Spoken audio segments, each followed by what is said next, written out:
hope the Darnell family can see all of you standing, thousands and thousands of people. If you'd like to participate in the discussion of what a great life Chris lived, check out Live Like Chris, hashtag Live Like Chris. Thank you again. And made our way back to the grounds here at EAA AirVenture. We are at Boeing Plaza right now this morning where a lot of activity is going to be taking place. Another great day filled with festivities. Dick Napinski is here with me this morning, Director of Communications. Been a very busy man for EAA AirVenture, but we appreciate your time this morning. Let's talk about the past few days. I mean, so much has happened already for AirVenture 2022. Talk about some of the highlights last night, the night show. Yeah, last night was a great night show. Had a little sprinkle early on, but then the weather cleared out. And sometimes when you get those clouds at the background and dusk, it makes just for a gorgeous scene. Lots of cameras out last night. But the flying was superb. We had the F-35 kick things off with a heritage flight. Wonderful to watch that. And then some of the great aerobatics taking place. You know, it's just a lot of fun to see thousands of people out here on the line. A lot of families out here last night, you could tell that. I noticed that on Monday, too. I'm like, man, there are a lot of kids out here this year. It's really great to see those young kids coming in to learn about aviation. It is, you know, with 18 and under free, thanks to Boeing here, and we stand here in Boeing Plaza, you see the kids come out, and it's just great to see them engaged with aviation, whether it's at KidVenture, the Aero Educate tent, some of the areas on flight simulators, and just getting that fascination with flight. So maybe someday they'll be the ones flying these aircraft. Yeah, you never know. Let's talk about what's in store for today. Another great day for stuff to do. It is. You know, we've got a lot of things going on. You know, we've got the big 777 that's going to be departing today. We're going to have some more of the Air Force airplanes coming in for the 25th or the 75th anniversary of the U.S. Air Force.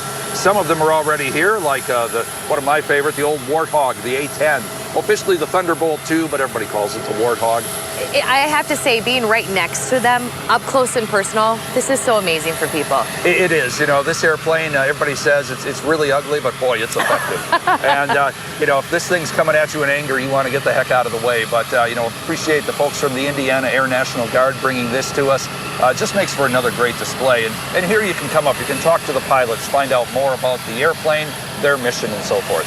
Now, we're hearing the noise in the background because you were talking about this 777, about taking off today. Right now, it's just kind of routine. They're checking, make sure everything looks good for takeoff. Yep, the auxiliary power unit started up, so they're just starting to get themselves going here. It was kind of funny, you know, we heard the beeping come from it when something was backing up. I went, it sounds like a car alarm when you get out here. And, you know, that somebody left their keys in their pocket or something like that. But, you know, this airplane has graced us for the first few days of the event.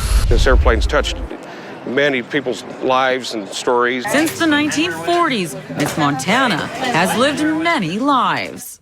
It started out as a backcountry support airplane and then eventually got converted to drop smoke jumpers into wildfires. In the 50s, it transported military troops. But in 2000, her time in the sky would be no more. Eric Komberec's father, the president of the Museum of Mountain Flying in Missoula, Montana at the time, had seen Miss Montana just sitting on a ramp in Memphis, Arkansas. The museum raised $150,000 to buy the airplane and bring it home to Missoula. They had to put a new wing, a new engine, and fix it up.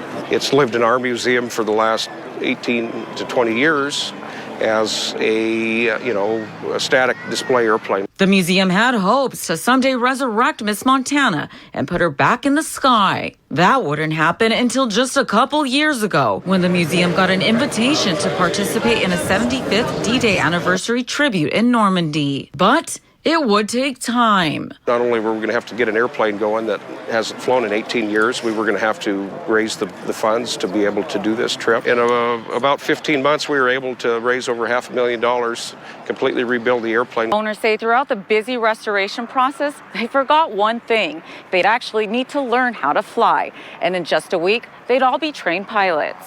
Through some other great friends in the DC-3 industry, they were able to come up, get us trained, and about a week later we left for France. So it was a wild story. Fully restored with now pilots able to fly, Miss Montana would be back in the skies again. There was a lot of tears, a lot of emotions. I mean, if you have a dream, as long as you work hard every day and don't give up, anything's possible.